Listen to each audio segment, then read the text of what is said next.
When Vice President Biden offered his support for same-sex marriage, he said a groundbreaking television sitcom was a major influence for him and other Americans. I think Will and Grace probably did more to educate the American public than almost anything anybody's ever done so far.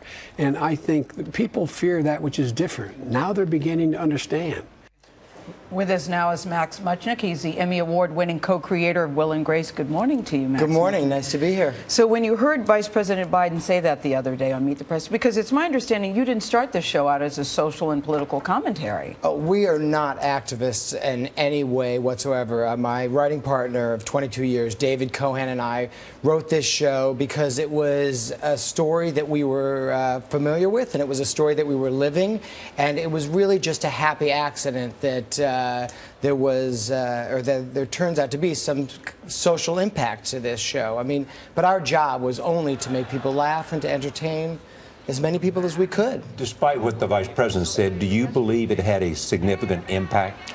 I don't really think that that's my job to say. I mean, I will be honest with you. I love sitting in the room and letting all of you talk about it, and I'll, smile as I hear all of these nice things said about the show and what it's doing. But for me, that just was never really my job.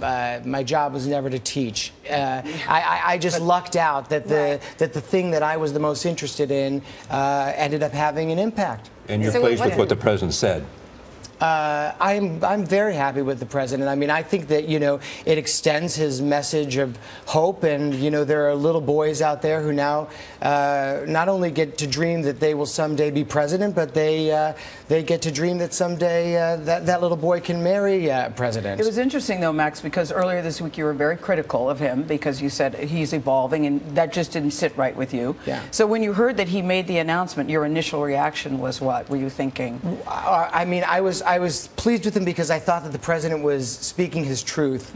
My issue with the president was that I never felt that using a word like evolving seemed honest. This is a brilliant man, and he's surrounded by the best and the brightest, and I just don't believe that this guy was evolving on the issue. I think he understands discrimination firsthand, and this isn't what he really felt in his heart. That was my impression always. So you feel like now, like you said, now he's speaking his truth. How much of it, I know you said your goal wasn't to teach with the show, but obviously people learn things in many different ways from things that they watch. How much do you think this will be an issue moving forward? How much do you hear about it where you are in terms of what this does for a person's vote? Look, I don't think that this is as much of an issue as, your previous guest would suggest. I think all of that is kind of a doomsday red herring. No one is voting for these social reasons. They're voting because they're looking for a leader, and they're looking for a great leader. And I think that we watched President Barack Obama lead in an exquisite way this week, and I have to say, I think that man became a hero for a lot of young men and women in this country who really aren't on board with this as an issue. Would they have been less enthusiastic to vote for him if he had not said this at this moment? I don't know. I mean, I think he had to say what he had to say when he said it, because we can't afford another young person killing themselves in this country. And every day that men like Barack Obama don't speak up, we take that risk. And he's kind of helping to stop that. Why did it take him so long, you think? Look, I'm an ambitious guy. He's an ambitious guy. He's got a big job. He wants to keep the job. I mean, we understand what was going on. And so they tried the material out of town. They said, let Joe do it.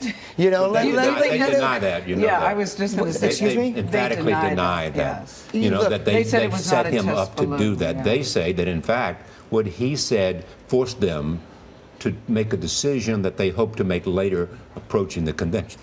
They also have a fully functioning White House that's in a hill somewhere that we don't know anything about. I mean, this is a very well organized machine. I think that my sense is that you believe it was a trial.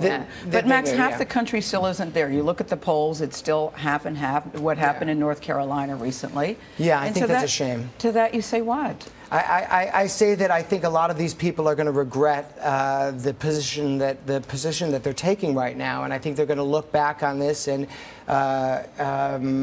not feel that they were on the right side. This is an equal rights issue. This has always been an equal rights issue, and the president this week went about righting this country. He actually made a correction for us. You know, we are a country that we're very proud that it's the most free, and it is the country with the greatest, civil and equal rights. And that's what the president was putting out there, and I'm very, very proud of him as a result. Well, the story is certainly to be continued because, you know, the laws still have not changed. Thank you. Thank you.